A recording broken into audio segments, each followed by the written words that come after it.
আমাদের সমাজে একদল দরবার শরীফ খুলে, খানকা শরীফ খুলে মনে হচ্ছে এটাই অরিজিনাল ইসলাম। আর একদল মিলাদ মাহফিল নিয়ে ব্যতিব্যস্ত, ওরা মনে করছে এটাই অরিজিনাল ইসলাম। আর একজন মনে করছে বয়স তো শেষ করে দিলাম, এই আলিফ বা তা সা পড়াতে পড়াতে, নুরানি পড়াতে আর হেফজ পড়াতে পড়াতে আমার জীবন খতম, আমি অরিজিনাল কাজ করে গেলাম, এত মানুষকে আমি কোরআন শেখালাম, এটাই আমি দিনের সবচেয়ে বড় কাজ করলাম। আর একজন উগ্রপন্থা নিয়ে চিন্তা ভাবনা করছে। মূলত এগুলো সবই ইসলামের এক একটা অংশ। আওয়াজ তুলে কোন ঠিক না বেটি? Islam is the complete code of life. ইসলাম হবে পরিপূর্ণ, এর কোনো অংশ কম নেই। আমরা 54 বৎসর পার করে দিয়েছি। যারা ছিলেন রাষ্ট্রপতি তারা জানতেন না ইমামতি, আর যারা করেছেন ইমামতি তাদেরকে করতে দেওয়া হয় নাই রাষ্ট্রপতি। আজকে সময় এসেছে, পরিবেশ তৈরি হয়েছে, হয় তোমরা ইমামতির দায়িত্ব নাও, যদি ইমামতি করার যোগ্যতা তোমাদের না থাকে তাহলে মসজিদের যারা ইমাম তাদের হাতে তোমরা রাষ্ট্র ক্ষমতা ছেড়ে দাও। 23 বছরের সংগ্রামী জীবনে বিশ্বনবী মুহাম্মদ রাসূলুল্লাহ সাল্লাল্লাহু আলাইহি সাল্লাম 13 বছর অত্যাচার নির্যাতন সহ্য করে 10 বছরের সংগ্রামী জীবনে মদিনার রাষ্ট্র প্রতিষ্ঠার পরেও ইসলামের পরিপূর্ণতা আনতে পারেন নাই। 10 বছরের শেষে বিদায় হজের ভাষণে আল্লাহ তাআলা ইসলামকে পরিপূর্ণ করে বিশ্ববাসীকে উপহার দিয়েছে। হে রাজশাহী মহানগরীর মুসলমান, আল্লাহর নবীর রেখে যাওয়া সেই পরিপূর্ণ ইসলাম আজকে শুধু কিতাবের মধ্যে, আজকে শুধু মাদ্রাসার মধ্যেই সীমাবদ্ধ রাখলে চলবে না। এটাকে আমি পরিবারে কায়েম করতে হবে, সমাজে কায়েম করতে হবে, সংসদ ভবনে প্রতিষ্ঠা করতে হবে। যতদিন না হবে ততদিন আমাদের সংগ্রাম চলবে। আওয়াজ তুলে বলেন ঠিক কিনা? কোরআনের প্রশিক্ষণ যে দলে আছে, যেই দলে প্রতিদিন কোরআন পাঠ করার কর্মসূচি আছে, যেই দলে প্রতিটা মিটিংয়ে প্রোগ্রামে কোরআন তেলাওয়াতের ব্যবস্থা আছে, যেখানে কোরআন শিক্ষার ব্যবস্থা আছে, সেই দল করা মুসলমানের উপরে ফরজ। আওয়াজ তুলে কোন ঠিক না বেঠিক? যেই দলে কোরআন শিক্ষা দেওয়া হয় না, যে দলে কোরআনের তালিম থাকে না, যাদের রিপোর্টে কোরআন পাঠ করার কোনো ব্যবস্থা থাকে না, হাদিস পাঠ করার কোনো ব্যবস্থা থাকে না, ওই ধরনের দলের সাথে কোনো ইমানদারের এক তিল পরিমাণ সম্পর্ক রাখা জায়েজ হবে। চ্যানেলটি সাবস্ক্রাইব করে আমাদের সঙ্গেই থাকুন। আউযু বিল্লাহি মিনাশ শাইতানির রাজীম। বিসমিল্লাহির রাহমানির রাহিম। হুয়াল্লাযী আরসালা রাসূলাহু বিল হুদা ওয়া দীনিল হক লিইয়ুযহিরাহু আলাদ দীনি কুল্লিহি ওয়ালাউ কারিহাল মুশরিকুন। ইয়া আইয়ুহাল্লাযীনা আমানু হাল আদুল্লুকুম আলা তিজারাতিন তুনজিকুম মিন আযাবিন আলীম। তুমিনুনা বিল্লাহি ওয়া রাসূলিহি ওয়া তুজাহিদুনা ফি সাবিলিল্লাহি বিআমওয়ালিকুম ওয়া আনফুসিকুম যালিকুম খায়রুল লাকুম ইন কুনতুম তা'লামুন। আজকের এই মাহফিলে, এই মহাসম্মেলনে সরাসরি আল্লাহর কোরআন থেকে আলোচনা শুনতে চাই। ওমা তাওফীকি ইল্লা বিল্লাহ আলাইহি তাওয়াক্কালতু ওয়া ইলাইহি উনীব। সবাই একসাথে পড়ুন ইনশাআল্লাহ। দেখুন, আল্লাহ রাব্বুল আলামিন আমার নবীকে প্রেরণ করলেন দুনিয়ার বুকে। নবুয়ত দিলেন 40 বছর বয়সে। এই 40 থেকে 63 এই টোটাল হচ্ছে 23 বছর। জোরে বলুন কত বছর? এই 23 বছরের নবুয়তি জিন্দেগিতে বিশ্বনবী মুহাম্মদ রাসূলুল্লাহ সাল্লাল্লাহু আলাইহি সাল্লাম জীবনীটাকে ইসলামী আন্দোলনের কার্যক্রমটাকে আল্লাহ তাআলা দুই ভাগে বিভক্ত করলেন। বলুন কয় ভাগে? একটা ভাগ হচ্ছে মাক্কি জীবন, আর একটা হচ্ছে মাদানী জীবন। মাক্কি জীবনে অত্যাচারিত নির্যাতিত ছিলেন, যেখানে ইসলামের পূর্ণাঙ্গতা আনতে তিনি সক্ষম হন নাই, বরং ইমানের উপর টিকে থাকাই ছিল সবচেয়ে বড় পরীক্ষা, ইমানকে ধরে রাখাই ছিল সবচেয়ে বড় মুশকিল। এমন দুর্দিনে, এমন কঠিন মুসিবতের দিনে বিশ্বনবী মুহাম্মদ রাসূলুল্লাহ সাল্লাল্লাহু আলাইহি সাল্লাম ওই আয়ামে জাহিলিয়াতের বর্বরজিত মানুষগুলোকে সোনার মানুষেতে পরিণত করে তাদেরকে ট্রেনিং দিয়ে, প্রশিক্ষণ দিয়ে, দারুল আরকামে কোরআনের শিক্ষা দিয়া নবীজি এদেরকে সোনার মানুষ তৈরি করলেন। কিন্তু মানুষ তৈরি হলেও জমিন তৈরি হয় নাই। যেই জমিনে দিন কায়েম হবে, যেই জমিনে আল্লাহ তাআলা আমার নবীকে প্রেরণ করলেন, সেই জমিনটি দিন কায়েমের জন্য উপযুক্ত ছিল না। যার কারণে আল্লাহ তাআলার নির্দেশে বিশ্বনবী মুহাম্মদ রাসূলুল্লাহ সাল্লাল্লাহু আলাইহি সাল্লাম 13টি বছর পরে মদিনার মানুষের আমন্ত্রণ পাওয়ার পর সেখানে প্রথম আকাবায় 12 জন, দ্বিতীয় আকাবার শপথে 75 জন।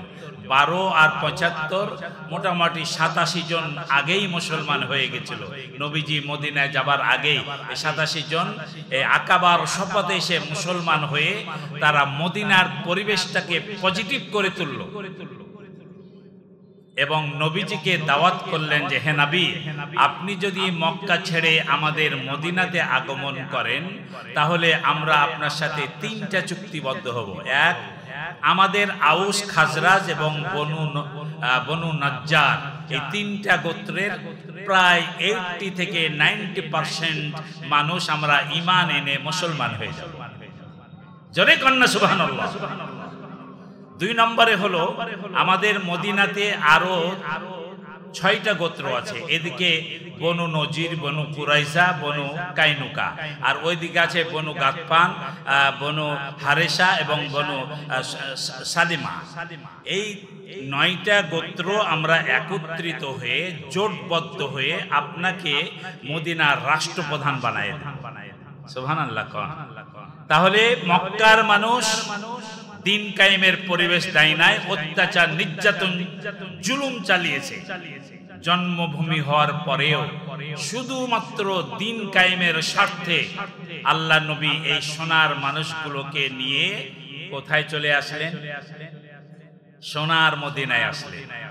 তাহলে এই সোনার মদিনা যখন জমিনটা এই সোনার মানুষগুলোকে সাপোর্ট করলো, বিশ্বনবী মুহাম্মদ রাসূলুল্লাহ সাল্লাল্লাহু আলাইহি সাল্লাম এখানে এসে ঐতিহাসিকভাবে মদিনার সনদ, লিখিত সংবিধান তৈরি করে রাষ্ট্র পরিচালনার দায়িত্ব কাঁধে নিলেন। চিৎকার দিয়ে বলুন সুবহানাল্লাহ।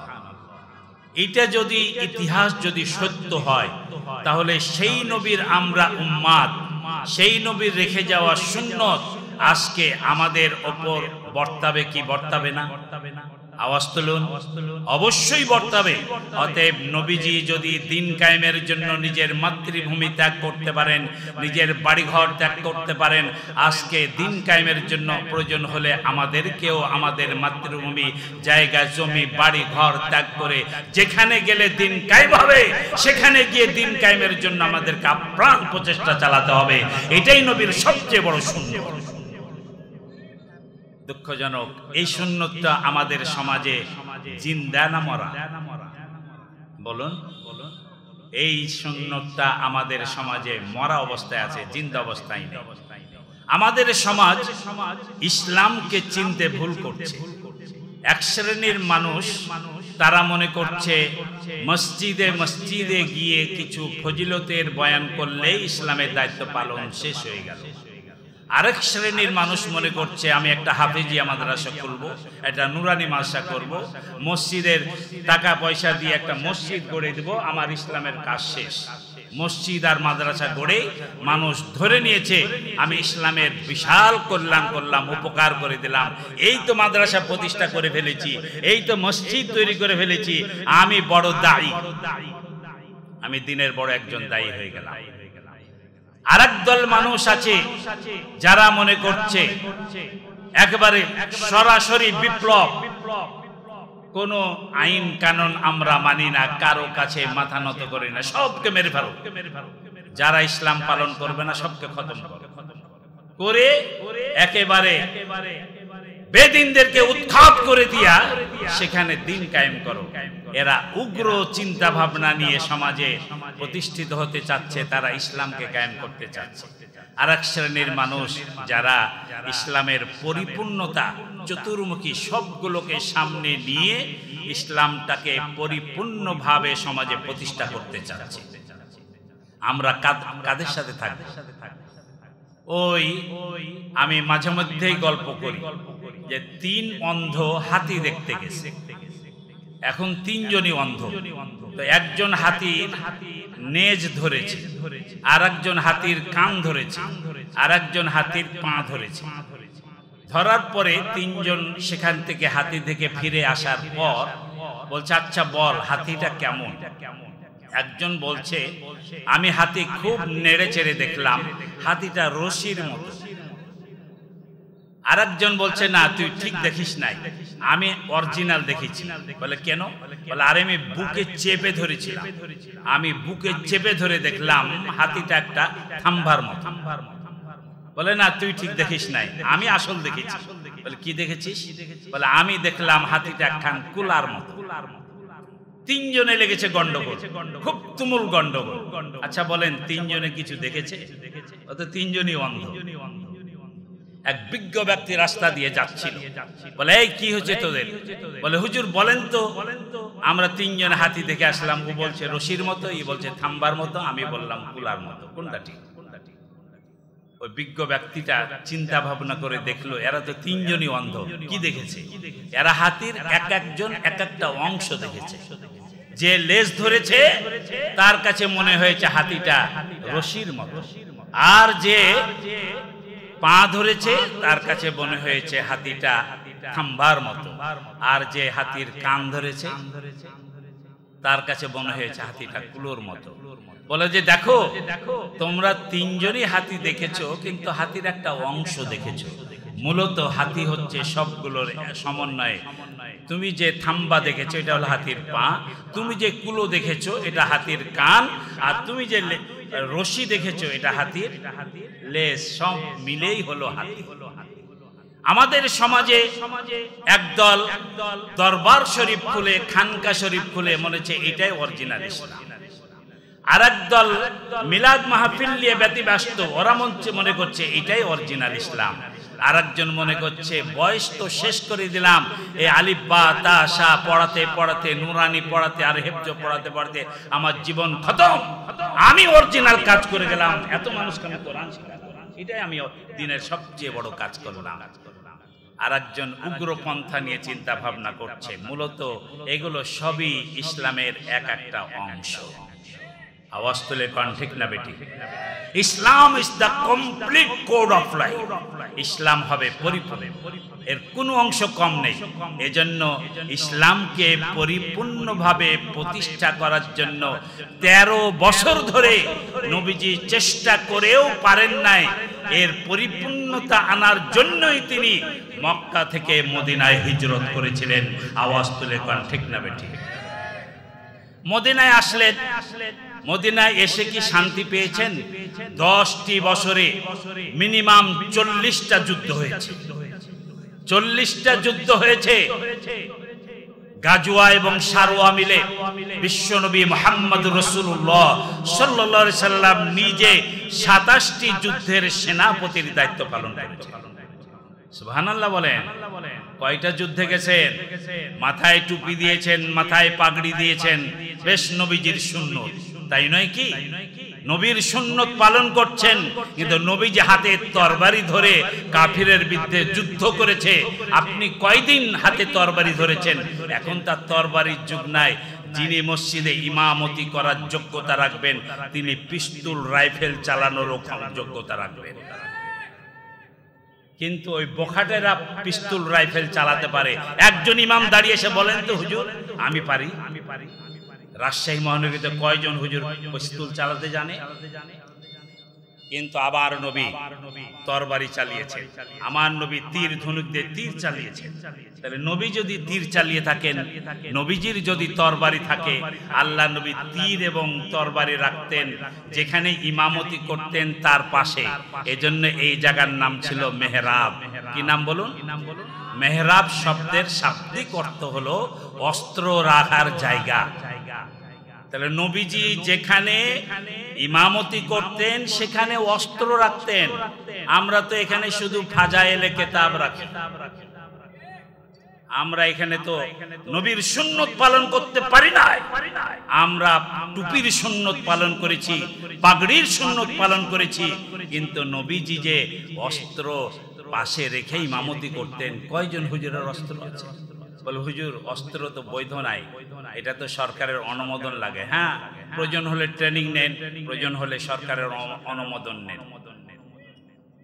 আমি জাস্ট একটা উদাহরণস্বরূপ কথা বললাম। এর দ্বারা আমি এটা বোঝাতে চাচ্ছি না যে সকল ইমামকে অস্ত্রধারী হতে হবে, এটা আমি বোঝাতে চাচ্ছি না। জাস্ট আমি বোঝাতে চাচ্ছি এটাও যদি সুন্নত হয়, ওটাও নবীজির সুন্নত। এটার নাম হলো ইসলাম। আওয়াজ তুলে কোন ঠিক না বেটি? ভাইরা আমার, বাবাজিরা আমার, মদিনার রাষ্ট্র কায়েমের পর নবীজি একটা দিন আরামে ঘুমাতে পারেন নাই। সাথে সাথে অভিযান শুরু হয়ে গেছে। একটি বছরে যেতে না যেতে বদরের প্রান্তরে যুদ্ধ হলো, দ্বিতীয় বছরে ওহুদের প্রান্তরে যুদ্ধ হয়ে গেল। ওহুদের প্রান্তরে নবীজি 1000 সৈন্য নিয়ে হাজির হয়েছিলেন। 300 জন মুনাফিক নবীজিকে ধোঁকা দিয়ে বোকা বানিয়া যুদ্ধের ময়দান থেকে সটকে পড়ল। এবার নবীজি 700 জনকে নিয়ে সুপরিকল্পিতভাবে ওহুদের প্রান্তরকে সাজালেন। কিন্তু দুঃখজনক হলো সত্য, ওই জুবাইরের নেতৃত্বে পাহাড়ের মাথায় যে 50 জন তীরন্দাজ সাহাবীকে রেখেছিলেন, এরা গনিমতের মাল কুড়াতে গিয়া নবীর আদেশ পালন করার কথা ভুলে গেল। আল্লাহর নবীর আনুগত্যের খেলাপ করল। মাত্র 11 জন থেকে 39 জন গনিমতের মাল কুড়াতে ওহুদের প্রান্তরে নেমে গেল।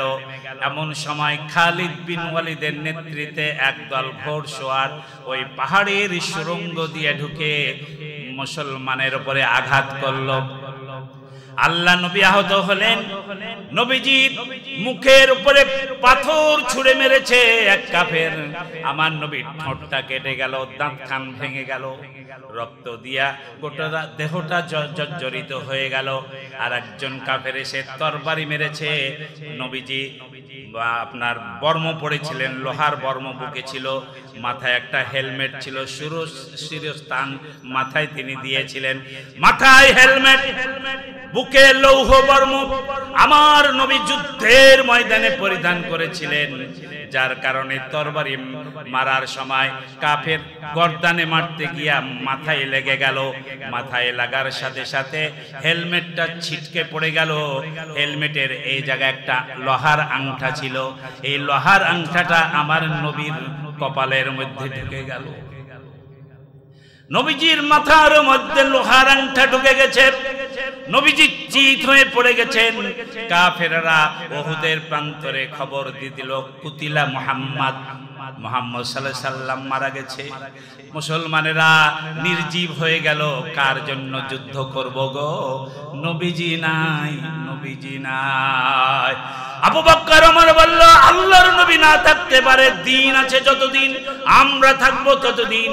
দিনকে প্রতিষ্ঠা করার জন্য যদি আমার নবী জীবন দিতে পারে রে, আমি আবু বকর, আমি ওমর, আমি ওসমান, আমি আলী, আমাদের বেঁচে থেকে একানাও লাভ নেই। আমরা জীবন যাওয়া পর্যন্ত যুদ্ধ চালিয়ে যাব। ভাইরা আমার, বাবাজিরা আমার, এই যে যুদ্ধের ময়দানে বিশৃঙ্খলা হয়ে গেল, আল্লাহ তাআলা এটা পছন্দ করলেন না। সূরা আলে ইমরানে 60 খানা আয়াত ওহুদের প্রান্তরের ঘটনাকে কেন্দ্র করে নাজিল হলো। আর এহুদের প্রান্তরে আনুগত্যের খেলাপ করার কারণে আল্লাহ রাব্বুল আলামিন কুরআনুল কারীমে মাত্র 14খানা আয়াত দিয়ে একটা সূরা নাজিল করেছেন। সেই সূরার নাম হলো সূরাতুস সফ। কি নাম? জোরে কাম, আরো জোরে বলেন। সূরাতুস সফ 28 নম্বর পারা 61 নম্বর সূরা, মাত্র 14খানা আয়াত দিয়া আমার নবীর কাছে জানায় দিলেন। এই সূরা সফে আল্লাহ তাআলা বললেন, ইন্নাল্লাহা ইউহিব্বুল্লাযীনা ইকাতিলুনা ফী সাবিলিহি সাফফান কাআন্নাহুম বুনিয়ানুম মারসুস। দুইখানা হাত তুলে চিৎকার মেরে কোন আল্লাহু আকবার। ভাইরা আমার, বাজারে আমার, এই আয়াতখানা আমরা অনেকেই পাঠ করি। কোন প্রেক্ষাপটে আয়াতখানা আল্লাহ তাআলা নাজিল করেছিলেন সেটা আমাদের অনেকেরই জানা ছিল না। আল্লাহ বললেন, নিশ্চয় আল্লাহ তাআলা ওদেরকে বেশি ভালোবাসেন যারা আল্লাহ রাস্তায় জিহাদ করে, ইসলামী আন্দোলন করে, কিন্তু এদের মধ্যে কোনো বিভেদ থাকবে না, মতভেদ থাকবে না, এরা আনুগত্যের কোনো খেলাপ করবে না, এরা ওই আব্দুল্লাহ ইবনে উবাইয়ের মতো মুনাফিকি আচরণ করবে না, এরা সীসা ঢালা প্রাচীরের মতো নবীজির আনুগত্য করবেন। যেখানে যেভাবে যে দায়িত্ব দিবে সেখানে সেই দায়িত্ব পালন করবেন। এটাকে সব বলা হয়েছে, সব ফাং কাআন্নাহুম বুনিয়ানুম মারসুস। এরা সারিবদ্ধ হয়ে, কাতারবদ্ধ হয়ে, সীসা ঢালা প্রাচীরের মতো ঐক্যবদ্ধ হয়ে আল্লাহর জমিনে দ্বীন কায়েম যতদিন না হবে ততদিন এরা এই দায়িত্ব থেকে পিছপা হবে না। এই সূরা 4 নম্বর আয়াতের সব শব্দটি থেকে এই সূরার নামকরণ করা হয়েছে সূরাতুস সফ। আমি এই সূরার 9 এবং 10 দুইখানা আয়াত পাঠ করেছি। এর আলোকে অতি সংক্ষেপে আপনাদের সামনে কিছু কথা উপস্থাপন করব। ওমা তাওফীক ইল্লা বিল্লাহ। সকলে একসাথে বলুন ইনশাআল্লাহ। তাহলে আজকের আলোচ্য বিষয় হচ্ছে সূরা সফের 9 এবং 10 আয়াত। একটু বলবো আপনাদের সামনে। এটা তো কোরআনে আছে না নাই? আলোচনা তো বহুরূপী হয়। আজকে একটু একটা রূপ আল্লাহর কোরআন থেকে শোনার আমরা চেষ্টা করি। ওমা তাওফীক ইল্লা বিল্লাহ। সবাই একসাথে বলুন ইনশাআল্লাহ। একটু আমার সাথে পড়েন। আউযু বিল্লাহি মিনাশ শাইতানির রাজীম। বিসমিল্লাহির রহমানির রহিম। হুয়াল্লাযী আরসালা রাসূলাহু বিল হুদা ওয়া দীনিল হক লিইয়ুযহিরাহু আলাদ-দীনি কুল্লিহি ওয়ালাউ কারিহাল মুশরিকুন। দুইখানা হাত তুলে চিৎকার মেরে কোন আল্লাহু আকবার। এই মুসলমান, আল্লাহর কোরআন শুনতে ভালো লাগে না খারাপ? আওয়াজ তুলুন, ভালো না খারাপ? আরেকটি প্রশ্ন করি, কোরআন শুনলে ইমানদার মুসলমানের ঈমান কমে না বাড়ে? বাড়লে তো জজবা বাড়বে, কণ্ঠের আওয়াজ বাড়বে। কোরআন শোনার পরেও যার মুখে কোনো আওয়াজ নেই, যার মুখে কোনো নড়াচড়া নেই, বুঝবেন তার ঈমান দুর্বল। আল্লাহ রাব্বুল আলামিন 10 নম্বর আয়াতে বলেন, ইয়া আইয়ুহাল্লাযীনা আমানু হাল আদুল্লুকুম আলা তিজারাতিন তুনজিকুম মিন আযাবিন আলীম তুমিনুনা বিল্লাহি ওয়া রাসূলিহি ওয়া তুজাহিদুনা ফি সাবিলিল্লাহি বিআমওয়ালিকুম ওয়া আনফুসিকুম যালিকুম খায়রুল লাকুম ইন কুনতুম তা'লামুন।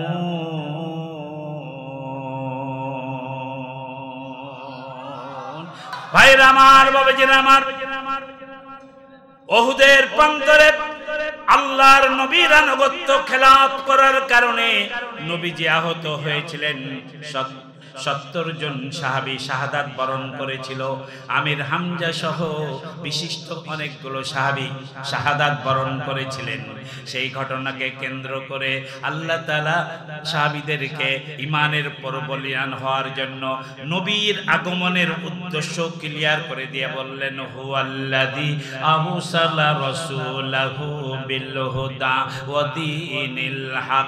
এ দুনিয়ার মানুষ, জেনে রাখো, তিনি সেই মহান সত্তা যিনি তার রাসূলকে দুনিয়াতে প্রেরণ করেছেন বিল হুদা। এই কোরআনের আরেক নাম হলো হুদা। কোরআনের নাম কি? কোরআনের একাধিক নাম রয়েছে। এই কোরআনুল কারিমে কোরআনের প্রায় 15 থেকে 20টা নাম রয়েছে। তার মধ্যে একটা নাম হলো হুদা। যেমন হুদাল্লিল মুত্তাকিন আছে না নাই? আবার দেখেন হুদাল্লিন নাস। এই হুদা বলতে আল্লাহ তাআলা কোরআনুল কারিমকে বুঝাইছে। সূরা সব 9 নম্বর আয়াতে আল্লাহ তাআলা সে কথাই আমার নবীর শানে বলে দিলেন, হুয়াল্লাযী আরসালা রাসূলাহু বিল হুদা। তিনি সেই মহান সত্তা যিনি তার রাসূলকে দুনিয়ায় প্রেরণ করেছেন কোরআন সাথে দিয়া। অর্থাৎ নবী এবং কোরআন দুটা অঙ্গাঙ্গিক জড়িত। আপনার মানুষকে হেদায়েতের জন্য আল্লাহ তাআলা যুগে যুগে কালে কালে অসংখ্য নবী রাসূল প্রেরণ করেছেন। আর দ্বিতীয় পদ্ধতি হলো আল্লাহ তাআলা আসমানি কিতাব 1 খান 2 খান 3 খান নয়, আদম আলাইহিস সালাম থেকে শুরু করে নিয়ে বিশ্ব নবী মুহাম্মাদুর রাসূলুল্লাহ সাল্লাল্লাহু আলাইহি সাল্লাম পর্যন্ত 104 খানা আসমানি কিতাব নাজিল করেছেন। চিৎকার দিয়া বলেন সুবহানাল্লাহ। 104 নম্বর আসমানি কিতাবের নাম কি? জোরে বলেন। তাহলে এই কোরআনের আগে 103 খানা কিতাব নাজিল হয়েছে। আওয়াজ তুলুন, ঠিক না বেঠিক? তার মধ্যে 4 খানা শ্রেষ্ঠ। প্রথমে নাজিল হয়েছে তাওরাত, তারপরে জাবুর, তারপরে ইনজিল, তারপরে কোরআন। এই 4 খানা শ্রেষ্ঠ।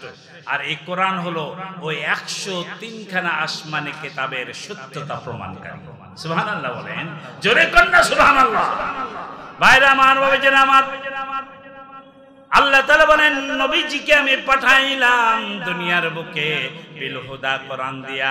আর 2 নম্বরে হলো দীনিল হক, সত্য দিন দিয়া। এই দিন বলতে কোন দিনকে বোঝানো হয়েছে? এটা যদি কোরআনকে আমরা প্রশ্ন করি, দিন বলতে কোন দিনকে বোঝানো হয়েছে?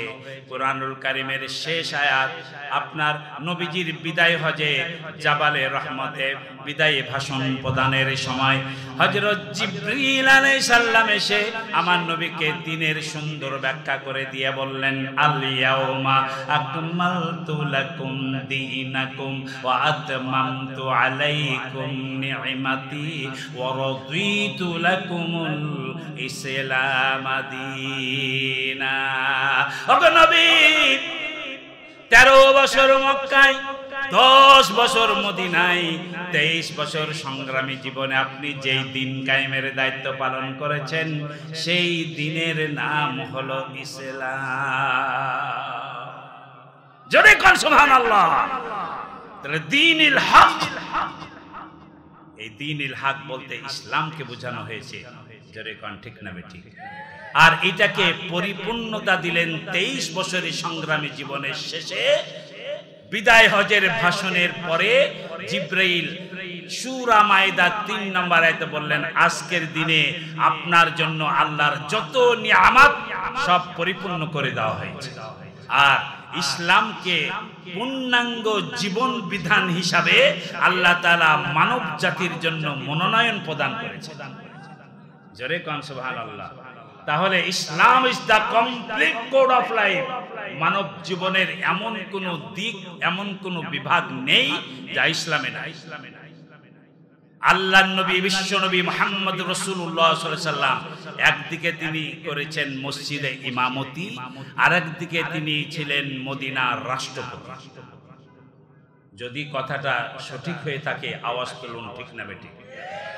একদিকে তিনি করেছেন মসজিদে ইমামতি, আর একদিকে তিনি ছিলেন মদিনার রাষ্ট্রের প্রধান বিচারপতি। আওয়াজ তুলুন, ঠিক না বেঠিক? একদিকে বিশ্বনবী মুহাম্মদুর রাসূলুল্লাহ সাল্লাল্লাহু আলাইহি সাল্লাম, তিনি করেছেন মসজিদে নববীর ইমামতি, আর একদিকে তিনি 27 থেকে 32টা যুদ্ধের তিনি স্বয়ং ছিলেন সেনাপতি। ঠিক না বেঠিক? তাহলে আমরা কয়জন ইমাম সেনাপতির দায়িত্ব পালন করেছি? কয়জন ইমাম সমাজের বিচার আচার করার জন্য গেছি? ওই যারা অক্ষর জ্ঞানহীন, ইসলাম সম্পর্কে অজ্ঞ মূর্খ, ওরা সমাজের বিচার করে বেড়ায়। কিন্তু সমাজের যে কোনো আচার বিচারে থাকবে মসজিদের ইমাম।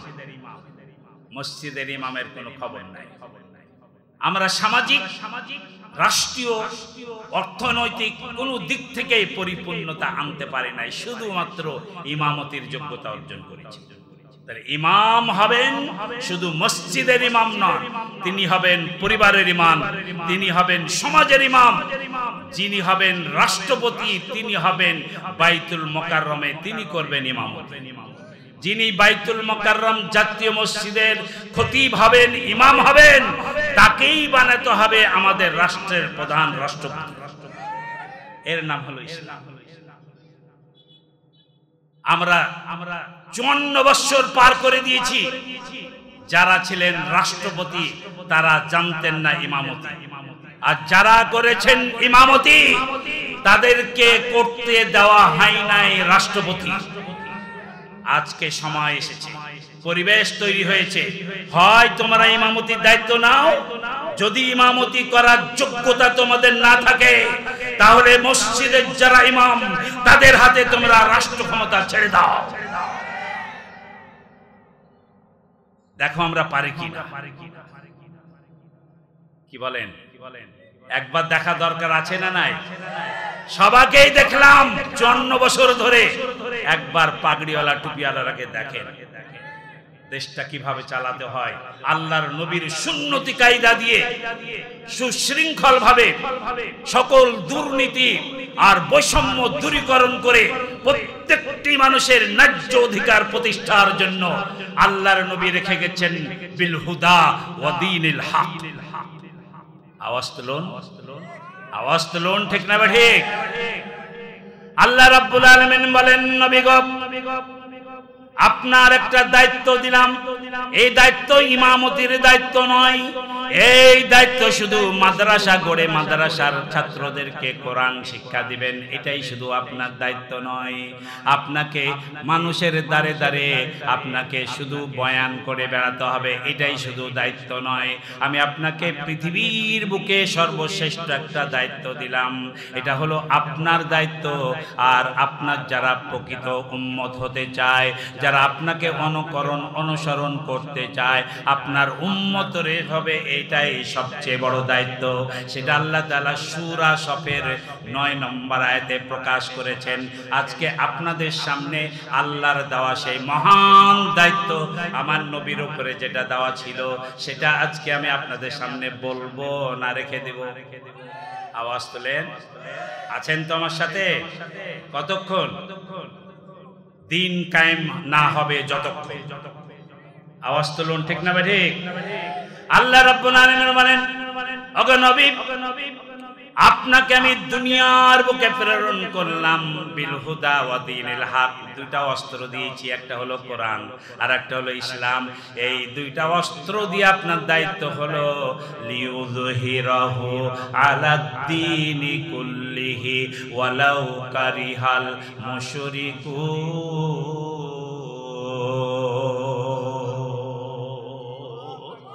জোরে বলেন আল্লাহু আকবার। ও নবী আপনার উপরে মহান দায়িত্ব আমি আল্লাহ তাআলা চাপায়া দিলাম।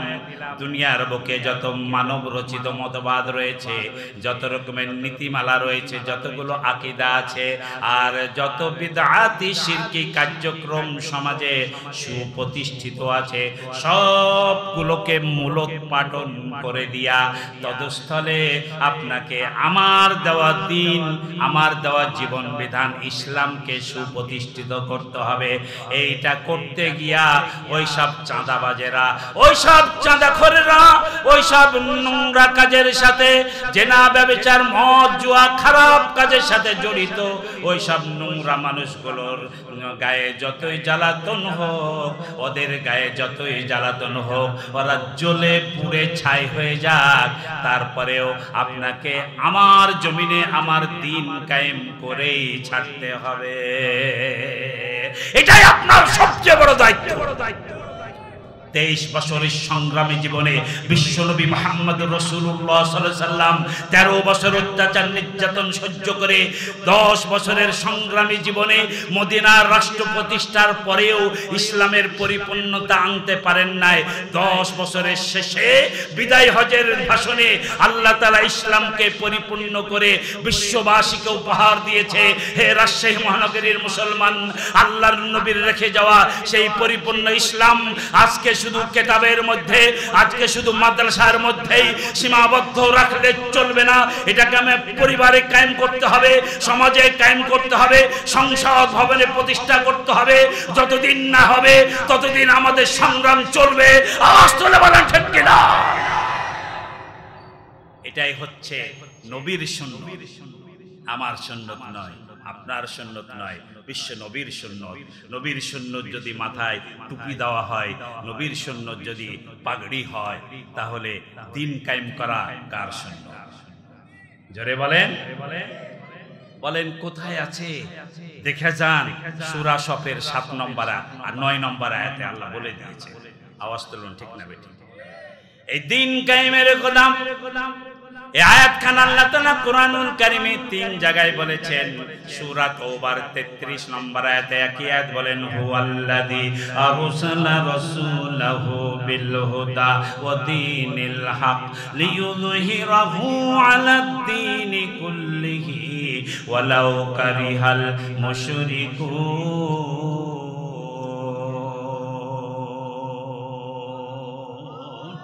এই মুসলমান, ঈমান যদি থাকে 2 খান হাত তুলে বলেন আল্লাহু আকবার। সূরা ফাতহ, সূরা ফাতহর 28 নম্বর আয়াতে আল্লাহ তাআলা অনুরূপ আয়াত আরেকবার আল্লাহ তাআলা বললেন, হুয়াল্লাযী আরসালা রাসূলাহু বিল হুদা ওয়া দীনিল হক লিইয়ুযহিরাহু আলাদ দীনি কুল্লিহি ওয়া কাফা বিল্লাহি শাহীদা। মুসলমান 2 কান হাত তুলে চিৎকার মেরে কান আল্লাহু আকবার।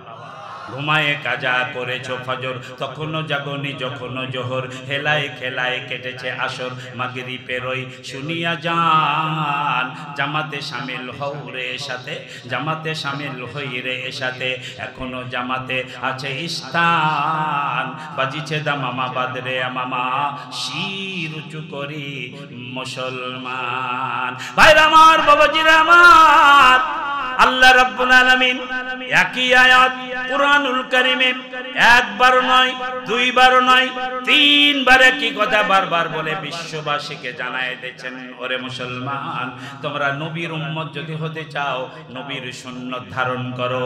নবীর সুন্নত শুধু টুপি আর দাড়ি নয়, নবীর সুন্নত দিন কায়েম করা।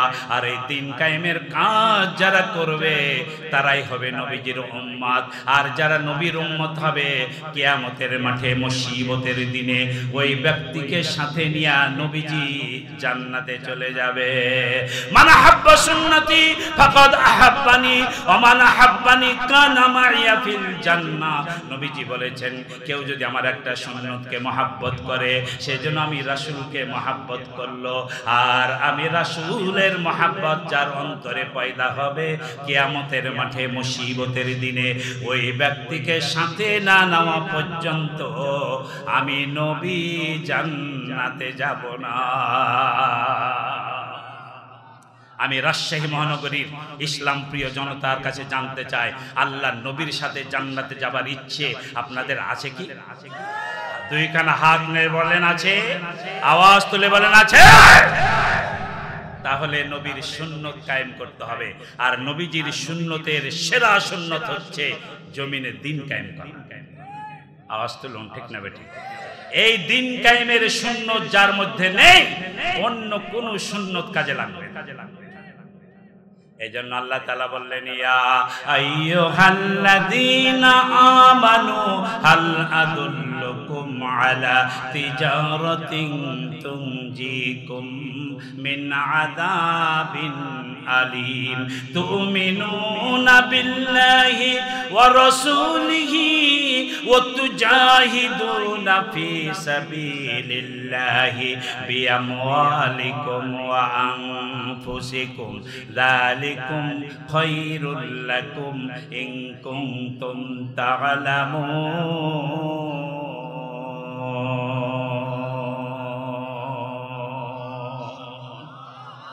আপনাদের কি একটুকু ঈমান জাগ্রত হচ্ছে না? চিৎকার দিয়ে কোন আল্লাহু আকবার, আর জোরে বলেন আল্লাহু আকবার। আল্লাহু আকবার বললে ঈমান বাড়ে। এটা কোনো দুনিয়ার কোনো দলের স্লোগান নয়, কোনো দলকে এটা দেওয়া যাবে না। এটা হচ্ছে ঈমানদার মুসলমানের ঈমানি স্লোগান। আমাদের দেহে যতক্ষণ এক বিন্দু রক্ত থাকবে ততক্ষণ আমাদের জবান দিয়ে বের হবে আল্লাহু আকবার। আওয়াজ তুলুন, ঠিক না বেঠিক? জন্মের পর সুন্নতি কায়দায়, মাসনুন কায়দায় আমাদের কানে আজান দেওয়া হয় নাই? জন্মের পরে আল্লাহু আকবার শোনানো হয়েছে। মরার পর লাশকে সামনে রেখে ইমাম যখন সলাতুল জানাজা আদায় করবেন, কোন স্লোগান দিবেন? সেখানেও আল্লাহু আকবার বলে শেষ কবরে নামানো হবে। তাহলে জন্মের পরে আল্লাহু আকবার, মরার পরেও কবরে যাওয়ার আগে আল্লাহু আকবার। ঠিক না বেঠিক? জোরে কোন ঠিক না বেঠিক? ফেরেশতা মুনকার নাকির এসে বলবে মার রব্বুকা, তখন কি বলবেন? রব্বি আল্লাহ। সেখানেও আল্লাহ। তাহলে কবরে গিয়েও আল্লাহকে জপতে হবে, আল্লাহর নাম বলতে হবে। যেটা ছাড়া আমাদের কোনো উপায় নাই। সেটা বলতে আমাদের আপত্তি আছে? মুসলিম আমি, সংগ্রামী আমি, আমি চির নরবীর, আল্লাহকে ছাড়া কাউকে মানি না। নারায়ে তাকবীর, নারায়ে তাকবীর, লিল্লাহি তাকবীর। ভাইরা আমার, বাবুজির আমার, সূরা সফের 10 নম্বর আয়াত আল্লাহ বলেন, ইয়া আইয়ুহাল্লাযীনা আমানু, ও হে ঈমানদাররা, হাল আদুল্লুকুম আলা তিজারা, একটা ব্যবসার কথা তোমাদেরকে বলবো নাকি? একটা ব্যবসার কথা তোমাদেরকে বলবো নাকি? এক সাহাবী, বিশিষ্ট সাহাবী, একদিন আল্লাহর নবীর কাছে আসলেন। এসে বললেন, ইয়া রাসূলুল্লাহ, ইয়া হাবিবাল্লাহ, আমি সিদ্ধান্ত নিয়েছি বউকে তালাক দিয়ে দেব, সংসারকে বিসর্জন দিয়ে দেব। আমি সারা দিন রোজা রাখবো, সারা রাত ইবাদত বন্দেগি করব, আর যেখানে আপনি আমাকে সাথে নিয়ে যাবেন সেখানে গিয়ে জিহাদ করব, লড়াই করব, জীবন দিয়ে দেব। আমি সংসার করব না, বউ বেটি সংসারের সাথে, এই ঝামেলার সাথে আমি জড়িত থাকবো না। নবীজি বললেন, না না, যে ব্যক্তি সংসার করবে না সে আমার দলভুক্ত থাকবে না। কারণ আমি নবী, আমার স্ত্রী আছে, আমার ছেলে মেয়ে আছে, আমার পরিবার আছে। আমি সংসার করি, এটাও নবীর সুন্নত। আমি পরিবারের সাথে সম্পর্ক রাখি, এটাও সুন্নত। আমি রোজা রাখি, রোজা ছাড়ি, আমার পরিবার আছে। আমি নামাজ পড়ি, আবার রাত্রেও ঘুমাই, এইটাই নবীর সুন্নত। বৈরাগীতা ইসলামের কোনো আশ্রয় প্রশ্রয় না। যারা খ্রিস্টান তাদের মধ্যে বৈরাগী আছে, তাদের মধ্যে আহবার আছে, রুহবার আছে। আমি ওই ইসলামী ব্যাংক হাসপাতাল নওদাপাড়ার সামনে একটা আপনার আছে, একটা গির্জা আছে। তো ওর যিনি ফাদার, ওর নাম হলো ফাদার প্যাট্রি গণেশ। তোর সাথে একটা সাক্ষাতে গেলাম, তো অবিবাহিত, সে চিরকুমার, বয়স প্রায় 70 বছর। বলে বিয়ে করে না কেন? বলে আমাদের ধর্মের নিয়ম হলো যিনি ফাদার হবেন সে বিয়ে করবে না, বিয়ে তো একটা নিকৃষ্ট কাজ। মানে তারাকে বৈরাগী হতে হবে, সংসার মুক্ত হতে হবে, তাহলে সে গির্জার ঠাকুর হতে পারবে। আমাদের ইসলামে হুজুরের বউ আছে কি? বলে হুজুর কয়টা ছেলে? বলে 18টা ছেলে। একজন বলছে বিশ্বাস করব কাকে? হুজুরের যদি 18টা ছেলে হয় বিশ্বাসটা করব কাকে? তার মানে কিছু কিছু মানুষের ধারণা ওই খ্রিস্টান ইহুদিদের মতো। আওয়াজ তোলে এখন, ঠিক না বেঠিক? ওরা যেমন ধর্মের যারা গুরু, ওরা যেমন বৈরাগী জীবন যাপন করে, আমাদের হুজুরেরা বৈরাগী। তাদের সংসার থাকবে না, পরিবার থাকবে না, হাট থাকবে না, বাজার থাকবে না, ওরা শুধু আল্লাহ বিল্লাহ। এই ধরনের কিছু লোক সমাজে আছে না নাই? আওয়াজ তোলে। ইসলাম এটাকে নিষিদ্ধ করেছে। আল্লাহ নবী ওই সাহাবীকে বললেন নো। ওই সাহাবী বললেন ইয়া রাসূলুল্লাহ, তাহলে আমাকে একটা ভালো ব্যবসার কথা বলেন যেটা করলে পরকালে আমি জান্নাত পাবো। নবীজি থমকে গেলেন যে ব্যবসা, কি ব্যবসা আছে যা করলে জান্নাত পাওয়া যায়? আল্লাহ রাব্বুল আলামিন সাথে সাথে সূরা সফের 10 নম্বর আয়াত নাজিল করলেন। অ্যাটেনশন, কয় নম্বর? 10 নম্বর আয়াত নাজিল হলো ইয়া আইয়ুহাল্লাযীনা আমানু হাল আদুল্লুকুম আলা তিজারা। ওগো নবী, আপনি ইমানদারদেরকে বলে দেন আল্লাহ কি এমন একটা ব্যবসার কথা বলবে তুনজিকুম মিন আযাবিন আলিম, এই ব্যবসা যারা করবে আল্লাহ তাআলা তাদেরকে নগদে বাকিতে 3টা লাভ দেবেন। জোরে জোরে কান সুবহানাল্লাহ। কয় লাভ? জোরে বলেন কয় লাভ? যদি 3খানা আঙ্গুল থাকে তুলে তুলে বলেন তো কয় লাভ? যার 3খানা আঙ্গুল আছে সে তুলেন, লুলা যারা তারা তুলেন না। বলেন কয়টা লাভ? জোরে বলেন কয়টা লাভ? 3টা লাভ নগদে বাকিতে আল্লাহ দেবেন। এটা আমার কথা নয়, হুজুরের কথা নয়, স্বয়ং আল্লাহ কোরআনে বলেছেন। একটু বলবো 3টা লাভ, শুনে যান। খালি ব্যবসা করলেই হবে না, ব্যবসা লাভ লসের ভিত্তিতেই হয়। লাভও হতে পারে, লসও হতে পারে, কিন্তু লাভ লসের ভিত্তিতে হলেও প্রত্যেকটা ব্যবসায়ী একটাই কামনা করে যে আমার ব্যবসাতে আল্লাহ লাভ দেখ, লাভ দেখ সবসময়। আওয়াজ তুলে কোন ঠিক না বেঠিক? ওই সাহাবীর আবেদনের প্রেক্ষিতে আল্লাহ তাআলা বললেন আলা তিজারাতিন, একটা বড় ব্যবসার কথা আমি আল্লাহ বলে দিলাম, তুনজিকুম মিন আযাবিন আলিম। তার 1 নম্বর লাভ হলো জাহান্নামের আগুন থেকে এই ব্যবসাটা যারা করবে আল্লাহ তাআলা জাহান্নামের আগুন ওই ব্যক্তির জন্য হারাম করে দেবে। আমি আপনাদের কাছে জানতে চাই, জাহান্নামের আগুনে পুড়তে চান কে কে? একটু হাত তুলেন। আলহামদুলিল্লাহ পড়েন, আর একটু আস্তে করে বলেন আলহামদুলিল্লাহ। যার জবান দিয়ে আলহামদুলিল্লাহ বের হবে না, বুঝতে হবে তার জাহান্নামের দিকে যাওয়ার ইচ্ছা আছে। জোরে কন্যা আলহামদুলিল্লাহ। একজন ব্যক্তিও আমরা জাহান্নামে যেতে চাই না, ঠিক না ঠিক? তাহলে জাহান্নাম থেকে মুক্তি পাওয়ার একটা ব্যবসার কথা আল্লাহ বলতে চান, শুনবেন? জোরে কোন শুনবেন? আল্লাহ রাব্বুল আলামিন সূরা সফের 11 নম্বর আয়াতের মধ্যে সেই ব্যবসার বর্ণনা করে বলেন তুমিনুনা বিল্লাহি ওয়া রাসূলিহি ওয়া তুজাহিদুনা ফি সাবিলিল্লাহি বিআমওয়ালিকুম ওয়া আনফুসিকুম যালিকুম খায়রুল লাকুম ইন কুনতুম তা'লামুন।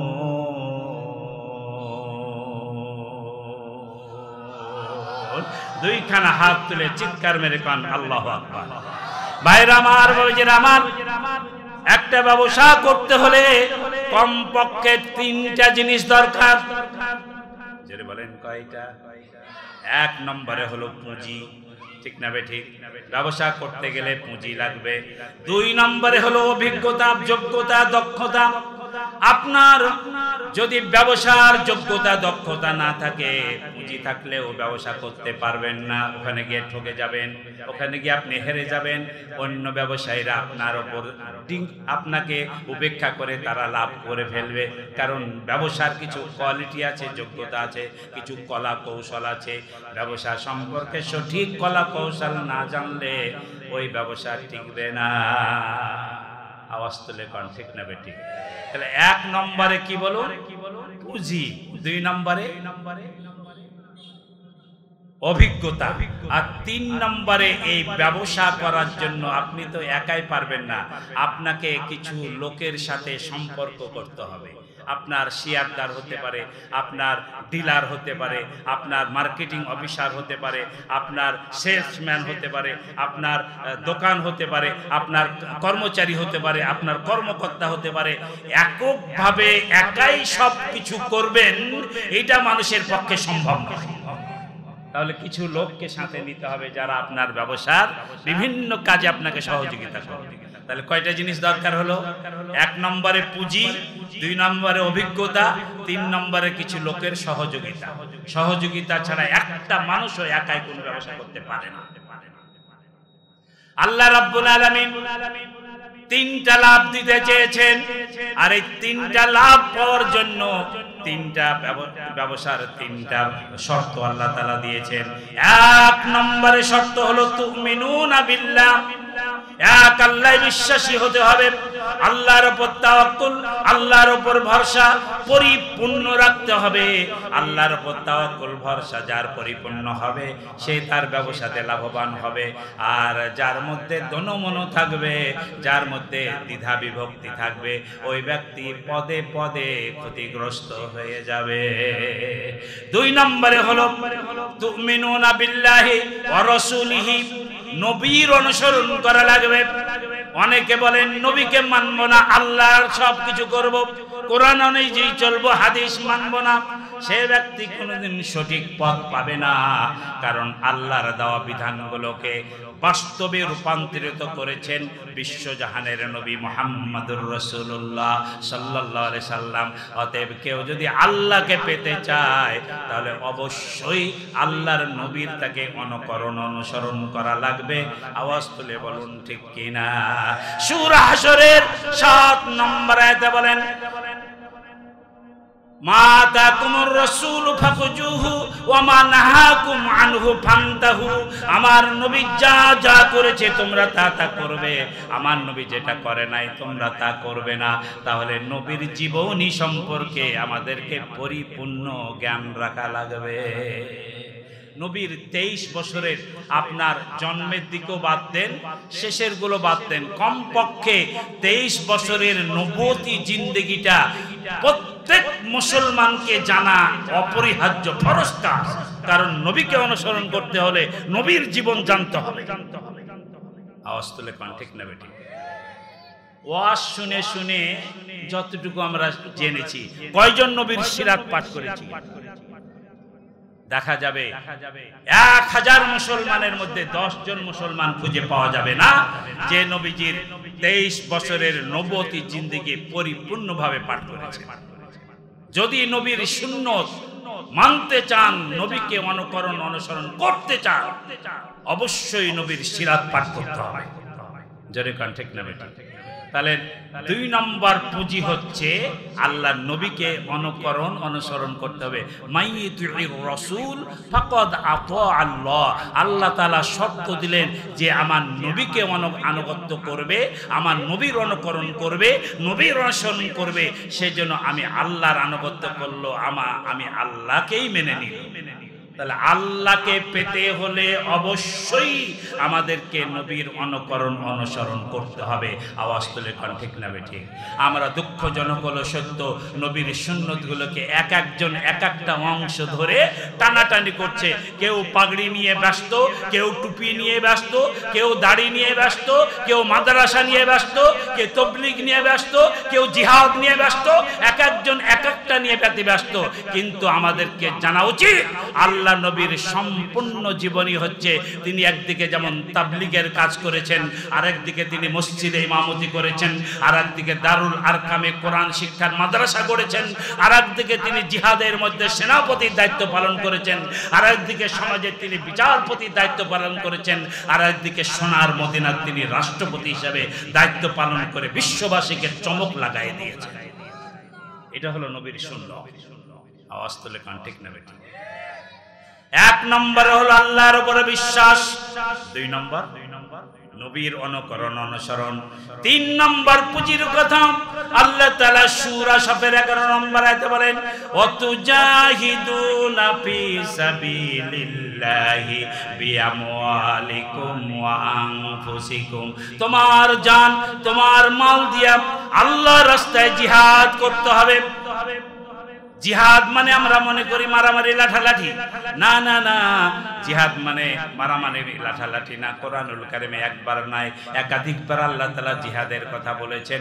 নামাজ পড়া যেমন ফরজ, রোজা রাখা যেমন ফরজ, হজ করা যেমন ফরজ। ও রাজশাহী মহানগরীর মুসলমান ভালো করে জেনে যান, নামাজ, রোজা, হজ, যাকাতের মতো প্রত্যেকটা মুসলমানের জিহাদ করা তেমনি একটা ফরজ কাজ। কিন্তু জিহাদ জিহাদ সম্পর্কে এক শ্রেণীর মানুষ একটা কুৎসা রটায় আছে, ভুল তথ্য দিয়া তথ্য সন্ত্রাস করে মুসলমানদেরকে সন্ত্রাসী বানানোর জন্য জিহাদি বইয়ের নামে, জিহাদি কেতাবের নামে জিহাদকে কলঙ্কিত করা হয়েছে।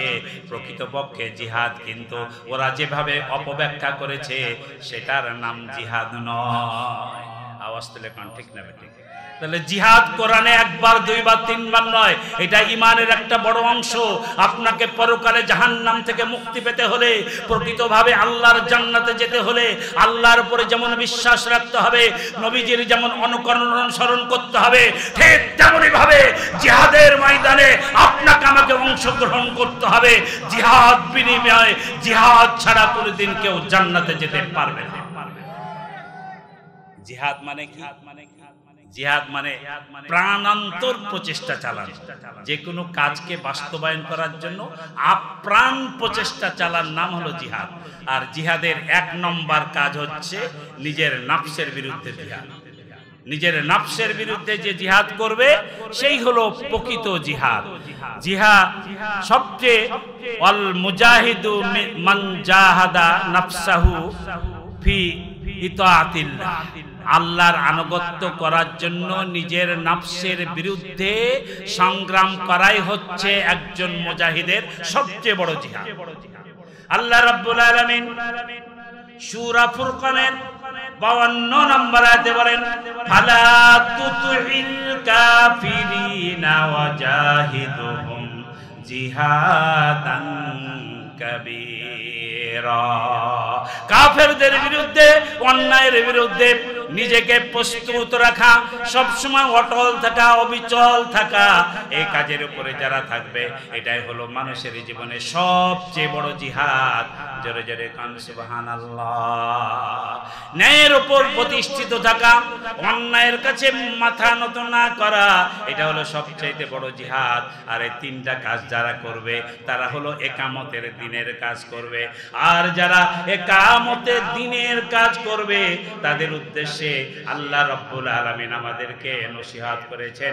কারণ একামতের দিন যারা দিন কায়েম করতে চায় তাদের মধ্যে ভেদাভেদ থাকবে না, তাদের মধ্যে কোনো গন্ডগোল থাকবে না, তারা মতভেদ করবে না। ছোট খাটো খুঁটিনাটি বিষয়গুলো তারা উপেক্ষা করে চলবে। কারণ হলো এইসব ছোট খাটো খুঁটিনাটি মতভেদ আগেও ছিল, এখনো আছে, ভবিষ্যতেও থাকবে। আওয়াজ তুলে গান ঠিক না ঠিক? এজন্য ভাই দিন কায়েম করতে হলে ছোটখাটো বিষয় নিয়ে মতভেদ করা যাবে না। আজ থেকে 80 বছর আগে জাতীয় কবি কাজী নজরুল ইসলাম কবিতা লিখলো, বিশ্ব যখন এগিয়ে চলেছে আমরা তখনও বসে বিবি তালাকের ফতোয়া খুঁজেছি, ফিকহ হাদিস চষে হানাফি শাফিঈ মাযহাবী তখনও মেটেনি গোল, এমন সময় আজাজিল এসে হাকিল তলপিতল, সামনের দিকে যত এগিয়েছি পিছনের দিকেও তত গন্তিতে মোরা বাড়িয়ে চলেছি গরু ছাগলের মতো। আজকে বিশ্বে মুসলমানের সংখ্যার অভাব নাই, কিন্তু সবচেয়ে লাঞ্ছিত, পদদলিত, কপাল পোড়া জাতি মুসলমান। আওয়াজ তুলে বলুন ঠিক না ঠিক? এর মূল কারণ আমাদের মধ্যে মতভেদ, দ্বন্দ্ব, ফাসাদ, বউ তালাক নিয়ে ছোটখাটো খুঁটিনাটি বিষয় নিয়ে হট্টগোল গন্ডগোলের মধ্যে আমরা পড়ে আছি। ওই খ্রিস্টান ইহুদিদের চক্রান্ত, তারা ওই আপনার 1991 সালে নিউ ওয়ার্ল্ড অর্ডার নামে একটা সম্মেলন করেছিল। সেই সম্মেলনে 31টা প্রস্তাব পাশ করেছিল। তার মধ্যে 2টা প্রস্তাব ছিল মুসলমানদেরকে ঐক্যবদ্ধ হতে দেওয়া যাবে না, যদি ওদের মধ্যে ফাটল সৃষ্টি করতে হয় তাহলে 1 নম্বর কাজ হলো ওদের কাছ থেকে কোরআন ছিনিয়ে নিতে হবে, দিয়ে ওদেরকে ফজিলতের কিতাব, যত টাকা খরচ হয় মসজিদে মসজিদে ফজিলতের কিতাব দিতে হবে, মেম্বার থেকে মেহরাব থেকে কোরআনকে সরিয়ে দিতে হবে। আজকে সেই চক্রান্ত গোটা বিশ্বব্যাপী তারা বাস্তবায়ন করতে সক্ষম হয়েছে। 2 নম্বর তাদের চক্রান্ত ছিল নিউ ওয়ার্ল্ড অর্ডার নামের যে চক্রান্ত।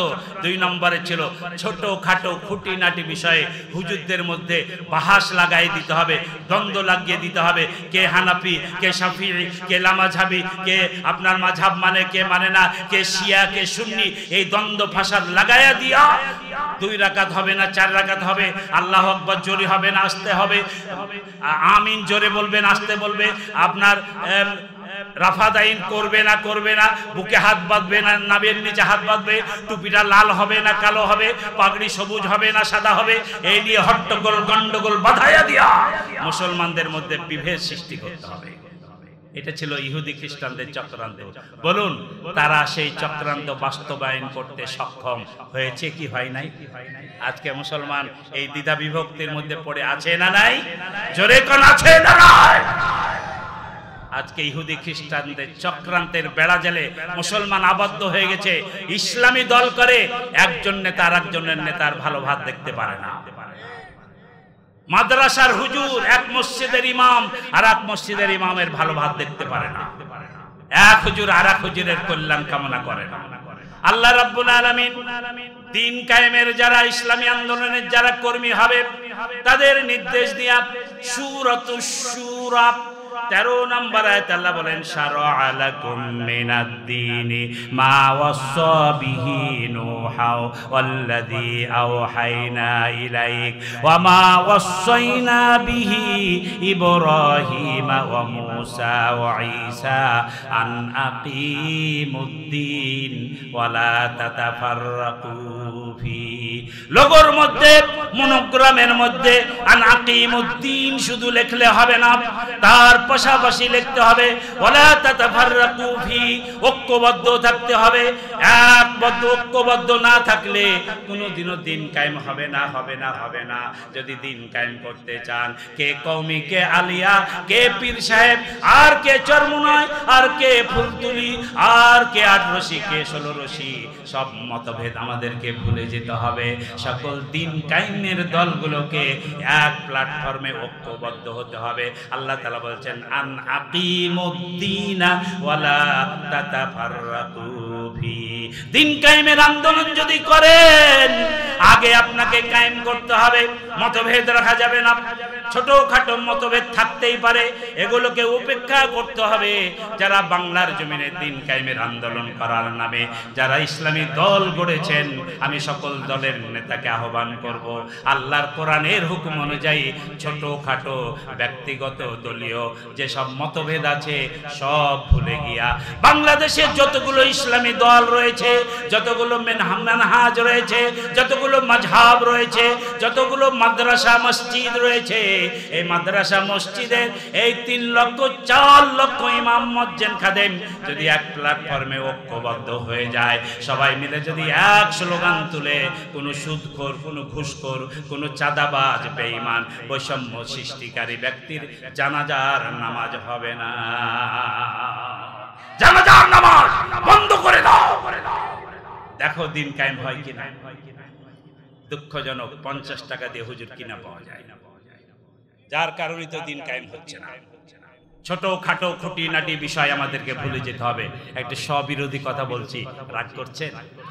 কুড়াল দিয়ে কাঠরে কাঠ কাটছে, তো কাঠ বলছে, ভাই কুড়াল খুব লাগে রে, এত জোরে মারিস।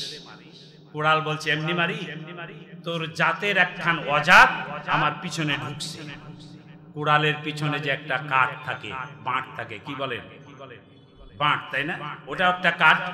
তখন কুড়াল বলছে, এত জোরে তোর গায়ে মারি, এমনি কি মারি? তোর জাতের একখান অজাত আমার পিছনে ঢুকছে, ঢুকে আমার গায়ের শক্তি বাড়িয়ে দিয়েছে। আজকে আমার মতো, আপনার মতো কিছু জাতের অজাত কিছু বাতিল শক্তিকে আরো শক্তি যোগাচ্ছে, যার কারণে তারা খালি লাফাচ্ছে। এই লাফান ঝাপান সব বন্ধ হয়ে যাবে।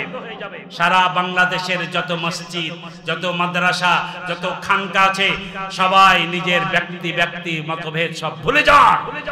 আন আকিমুদ্দিন ওয়ালা তাতাফাররাকু ফি। দিন কায়েমে সব ঐক্যবদ্ধ হয়ে যান। নিজের অহংকার, নিজের দলের অহংকার, নিজের ব্যক্তির অহংকার জলাঞ্জলি দিয়া যেদিন বাংলার সকল স্তরের ইসলামী দলের নেতৃবৃন্দ, কর্মী বাহিনী এক প্ল্যাটফর্মে ঐক্যবদ্ধ হয়ে একই সাথে মিছিল করতে পারবে, সেদিন বাংলার জমিনে দিন কায়েম হতে আমাদের 24 ঘন্টা সময় লাগবে না। আওয়াজ তুলে বলেন ঠিক কিনা? 24 ঘন্টার মধ্যে দেশে ইসলাম কায়েম সম্ভব, যদি এই কওমি হুজুর আর এই আলিয়া হুজুর এক হতে পারে। আল্লাহ রাব্বুল আলামিন তাই তো বললেন তুমিনুনা বিল্লাহি ওয়া রাসূলিহি ওয়া তুজাহিদুনা ফি সাবিলিল্লাহি বিআমওয়ালিকুম ওয়া আনফুসিকুম যালিকুম খায়রুল লাকুম ইন কুনতুম তা'লামুন।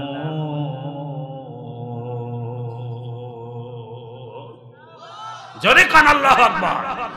ভাইরা আমার, ইসলাম আল্লাহর জমিনে কায়েম করা এটা নফল কাজ নয়, সুন্নত কাজ নয়, এটা ওয়াজিব কাজ নয়, এটা ফরজও নয়, ফরজের উপরে ফরজ, এটার নাম হলো ফরজে আইন।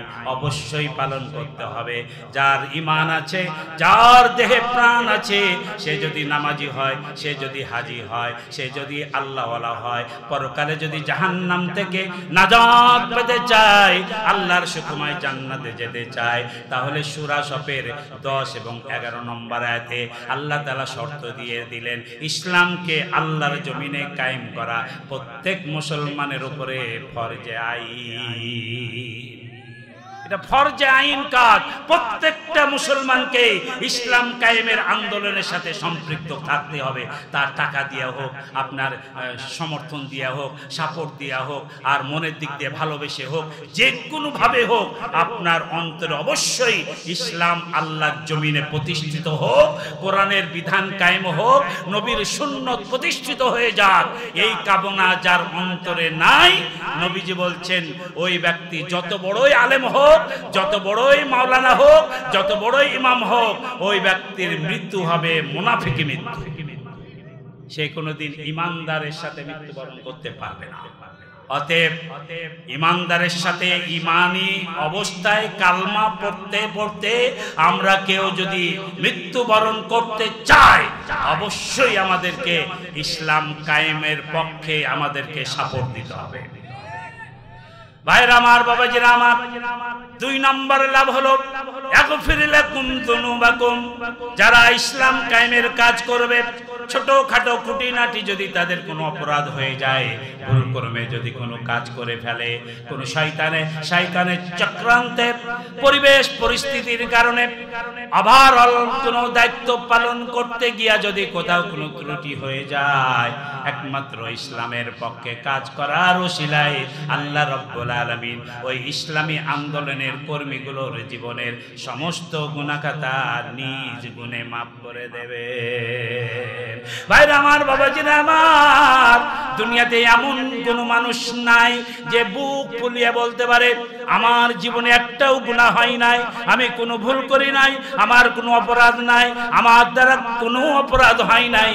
এই কথা বলার মতো দুঃসাহস কোনো মানুষের নাই। আওয়াজ তুলে কোন ঠিক না বেঠিক?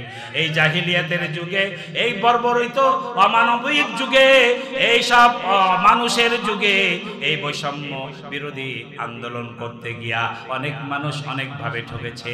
এখন পর্যন্ত মানুষ তার ন্যায্য অধিকার ফিরে পায় নাই। আজকে জুলাই সনদ এখন পর্যন্ত বাস্তবায়ন হয় নাই। এদেশের লক্ষ কোটি জনতার মনের দাবি এখন পর্যন্ত পূরণ হয় নাই। আর এটা করতে গিয়া যারা যে অপরাধ করছে, আল্লাহর দ্বীন কায়েমের পক্ষে চলে আসেন। আল্লাহ তাআলা ঘোষণা দিয়েছেন, তোমাদের জীবনের গুনাহ আমি আল্লাহ মাফ করে দেব। 3 নম্বর লাভটা বলবো কি? জোরে কান বলবো। আল্লাহ তাআলা সূরা তাওবা 111 নম্বর আয়াত, 111 কত বলে?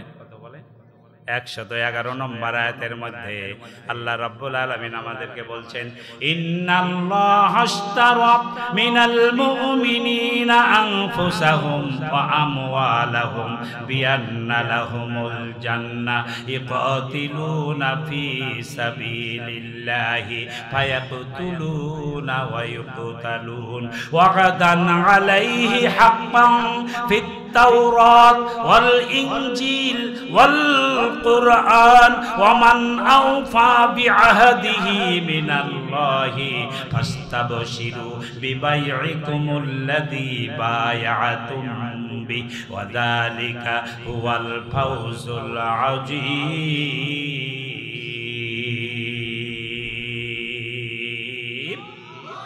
জোরে বলেন আল্লাহু আকবার।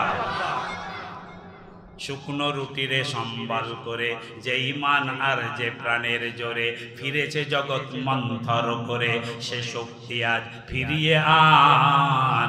আল্লাহু আকবার তাকবীর ধ্বনি, আল্লাহু আকবার তাকবীর ধ্বনি, বিশ্বকাপুক পুণ্যবান বাজিছে দামামা বাদরে আমামা, শির উঁচু করি মুসলমান।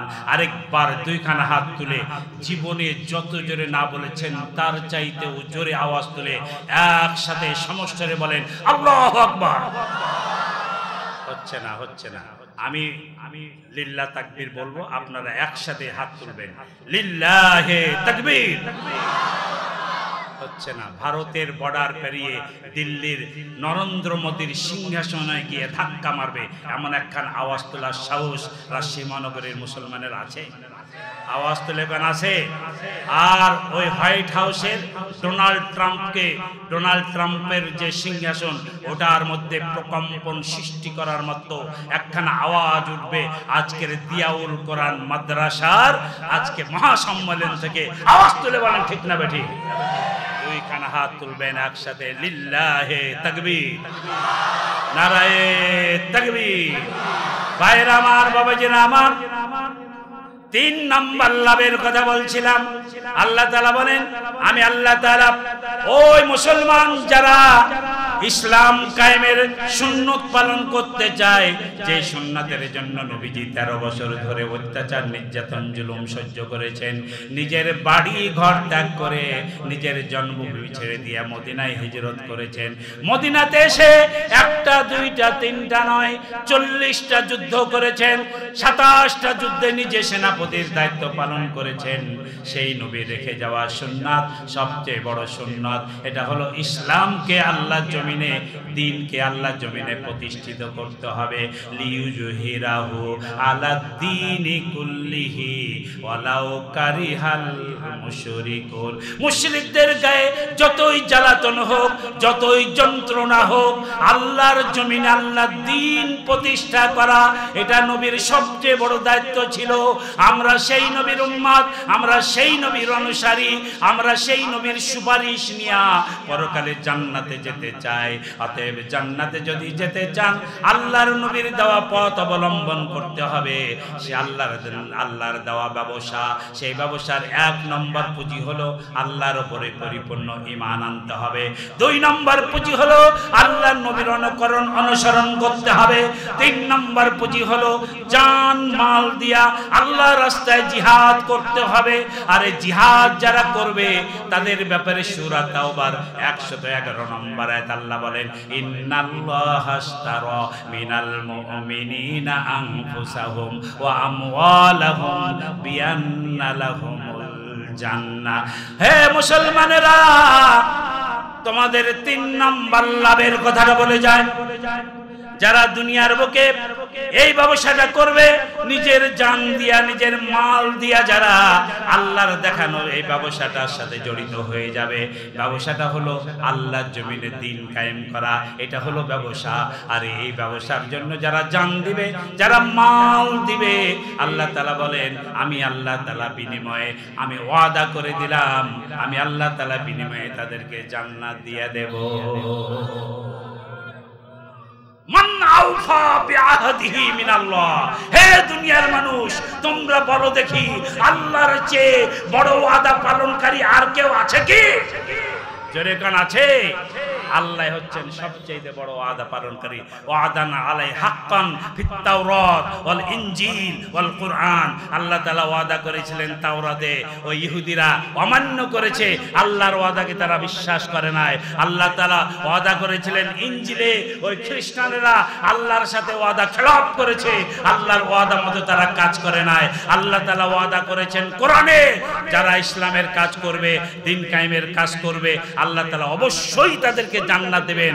আজকে আল্লাহর এই ওয়াদার সাথে অনেক মুসলমান একমত হতে পারছে না। আওয়াজ তুলে কোন ঠিক না বেঠিক? আর এই দ্বীন কায়েমের একটা বড় অংশ হচ্ছে আল্লাহর কোরআন জানতে হবে, মানতে হবে, বুঝতে হবে।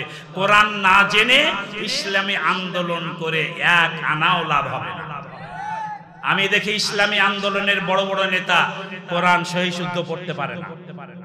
আমি বলবো ইসলামী আন্দোলনের নেতা হতে হলে 1 নম্বর কাজ হবে কোরআনকে বিশুদ্ধভাবে জানতে হবে, বুঝতে হবে।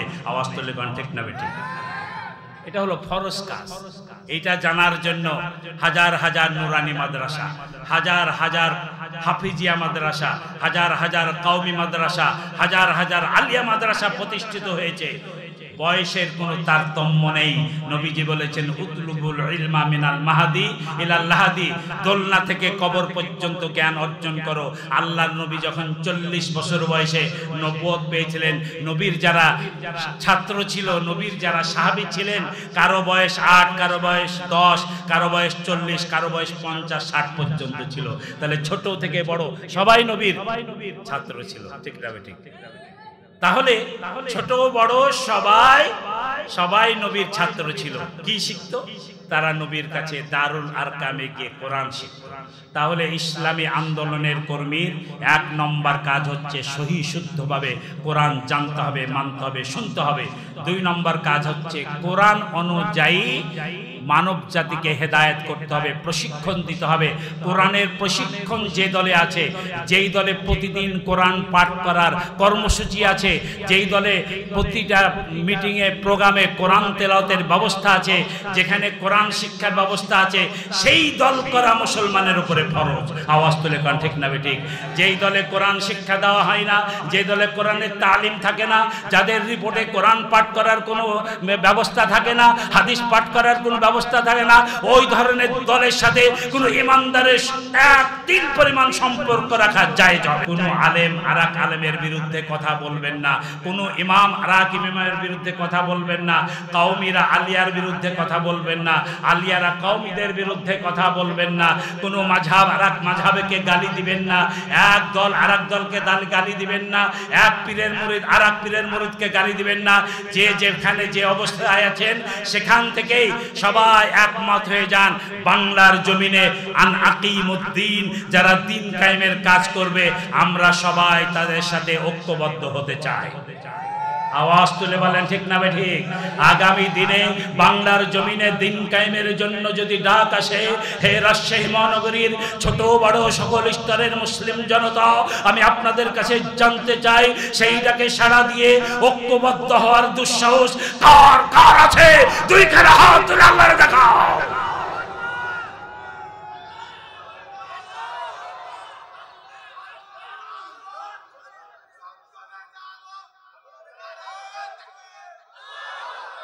আল্লাহ কবুল করুন, জোরে বলেন আমিন। এখানে কোনো দল বা কোনো মতের কথা নাই, একটাই কথা আছে, সেটা হলো আল্লাহর কোরআনের কথা, রাসূলের আদর্শের কথা। এখানে কোনো আপোষ নেই, ঠিক না ঠিক? এই জায়গায় আমরা ঐক্যবদ্ধ, এক প্ল্যাটফর্মে আমরা ঐক্যবদ্ধ হতে চাই আল্লাহর কোরআনের সাথে। আমরা এক প্ল্যাটফর্মে ঐক্যবদ্ধ হতে চাই নবীর সুন্নতের সাথে। কেউ যদি সুন্নতের খেলাফ কোনো কাজ করে, ওর সাথে আমরা নেই। কোরআন বিরোধী কেউ যদি কোনো কাজ করে, ওর সাথে আমরা নেই। কোরআনের মাদ্রাসাকে আমরা ভালোবাসবো, আলেম ওলামাদেরকে ভালোবাসবো, একামতে দ্বীনকে ভালোবাসবো। আর আগামী দিনে আল্লাহর জমিনে দ্বীন কায়েমের যারা কাজ করবে, তাদের সাথে আমরা ঐক্যবদ্ধ থাকবো। মহান রব আল্লাহ তাআলা আমাদের সবাইকে তৌফিক দান করুন। আকুলু কাউলি হাদা আস্তাগফিরুল্লাহ লি ওয়া লাকুম ওয়া লিসাইরিল মুমিনিনা মিন কুল্লি যামবিন ওয়া আতুবু ইলাইহি ইন্নাহু হুয়াত তাওয়াবুর রহিম। আসসালামু আলাইকুম ওয়া রাহমাতুল্লাহি ওয়া বারাকাতুহু।